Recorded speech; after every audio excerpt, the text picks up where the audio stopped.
Hello Grace Church, how are you? Now, where did I put today's prop? Well, no, you can see it's here, can't you? Chains. I've got my prop that is chains, kind of a Halloween thing repurposed for a good cause. I thought of this because of these verses from Paul in the New Testament, 2 Timothy chapter 2, verses 8 and 9. These are my verses for us today. Remember Jesus Christ, raised from the dead, descended from David. This is my gospel, for which I am suffering even to the point of being chained like a criminal. But God's word is not chained.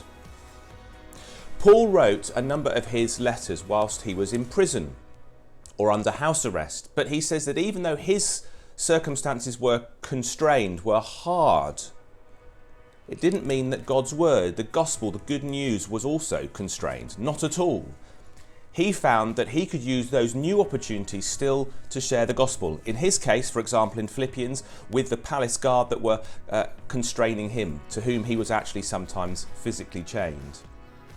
Now, of course, there are Christians around the world who are imprisoned for their faith, and we must pray for them.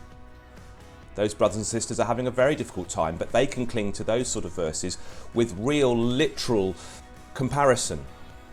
For us, we are not chained. We're not imprisoned in quite the same way because of this virus, but we are in near lockdown. We are having to self-isolate. And so it might feel that the world has changed so much. How on earth do we share the good news of Jesus? Now, if you're like me, you find that hard at any stage.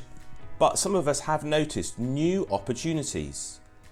New circumstances lead to new doors being opened. I'm getting to literally see doors opened along my street as I talk with my neighbours. I know some of their names where I'd never known their names or even faces before. Others of us have reported opportunities to speak of Jesus, or at least start asking bigger questions, deeper questions, talk of more significant things because of this crisis.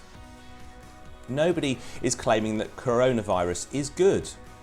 The new creation will not have such things.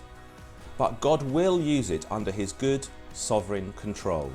Use it to spread the gospel. In Acts, we see that the church is persecuted in its early years and God's people are scattered, and yet God uses that to spread the gospel. So too, he will use this circumstance in our country and across the world to bring good things out of bad. That is the good news of the gospel.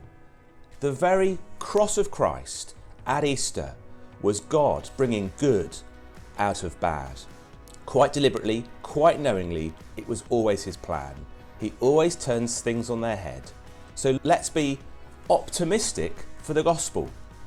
I'm not pretending it's a silly little smile on our faces. No, this is a serious thing, this virus. People are getting very ill. People are having to work incredibly hard. But God is going to use it for good. He will. His word is not chained.